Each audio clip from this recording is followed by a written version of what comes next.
जयपुर में अव्यवस्था मध्य उपखंड स्तरीय स्वाधीनता दिवस पालन कर स्थानीय दशहरा पड़िया कादुओ परेड कर छात्र छात्री नहीं असंतोष प्रकाश कर अभिभावक जिले में लगाण वर्षा जारी रही तेणु यह पड़िया पानी जमी हुई कादुओ भर्ती होती विकल्प व्यवस्था नक वर्षा सत्वे छात्र छात्री परेड में सामिल करपटे ए संपर्क में मुह खोली जयपुर उपजिलापाल छात्र छात्री मध्य परेड को नहीं उत्साह थिला वर्षा उपरे आमर नियंत्रण नाही बोली से कहते।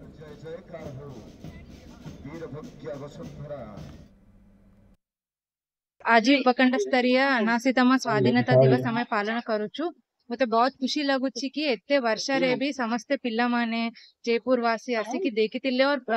एनसीसी और विभिन्न स्कूल रु पिला माने आसिकी पैरेड रे पार्टिसिपेट कले बहुत भल हेतिला एटा गोटे एग्जांपल अछि आम भीतरे केते पेट्रियोटिज्म अछि केते स्पिरिट अछि तार गोटे एग्जांपल बहुत बहुत खुशी लगुच जाति धर्म वर्ण निर्विशेष रे प्रथम परिचय हमर भारतीय तो आम समाज वर्तमान परिवर्तनशील समाज रे केमती आमर परवर्ती पीढ़ी और वर्तमान पीढ़ी ए देश को विश्व स्तर रे प्रथम करिवो प्रत्येक स्तर रे आमे प्रथम हवा चेष्टित हवा दरकार।